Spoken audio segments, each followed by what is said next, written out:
Hello, my name's Katherine Davies and I'm a senior lecturer in sociology at the University of Sheffield.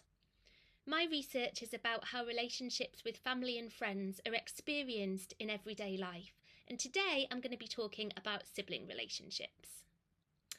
Though sibling relationships are of course very common and often a very long-lasting relational form, sociologists have tended to pay them less attention than other personal relationships.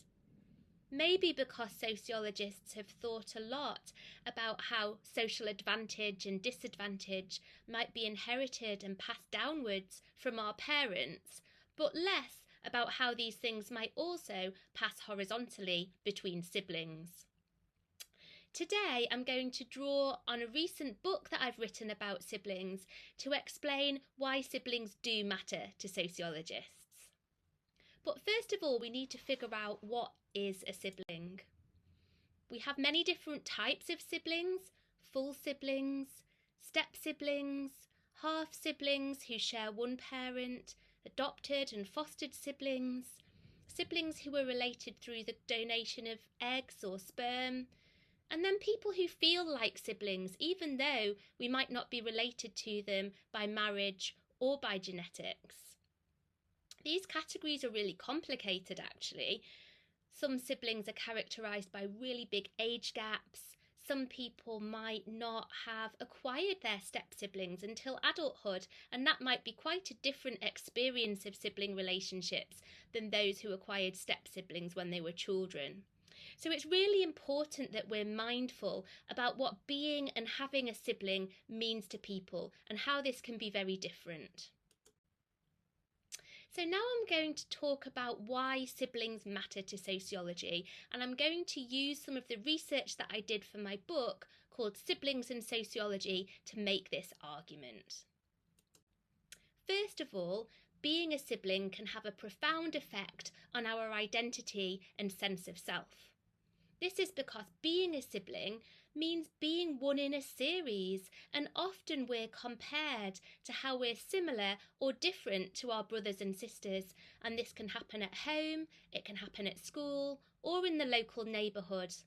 We also often make sense of our own sense of identity in terms of how we compare to our siblings. Here's an example from my research. Here Sadia is a 14-year-old girl who's talking about how she is similar and different to her sisters. When she's saying about her older sister, she says she's really argumentative. She wouldn't give in. She likes going out and just being by herself most of the time. And the interviewer asked, "What about your other sister?" And Sadia said, she compromises us both. She mainly does all the work at home. She helps me out as well with my dad and everything else. She's like the good one." And then the interviewer said, "So, if she's the good one, what one are you, would you say?" And Sadia said, I think I'm the naughty one."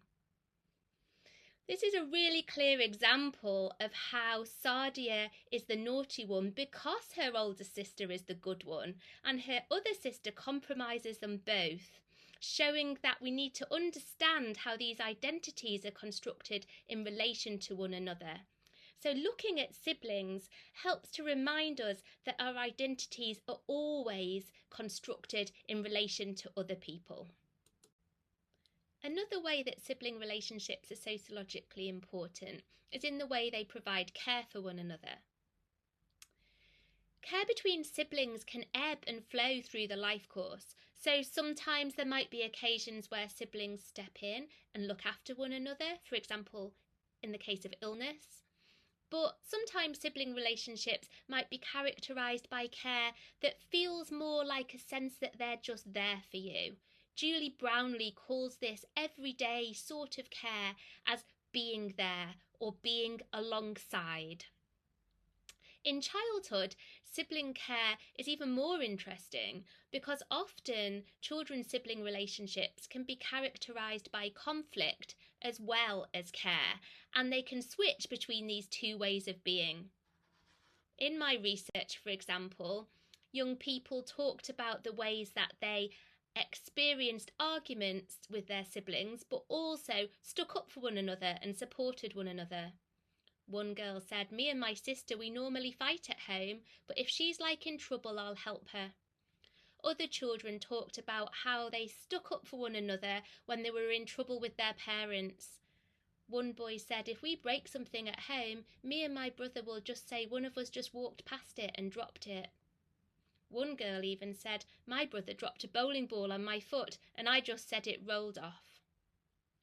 These examples show that by looking at siblings, we're encouraged to acknowledge the complexities of caring relationships and to understand the ups and downs of care as it passes between close relationships.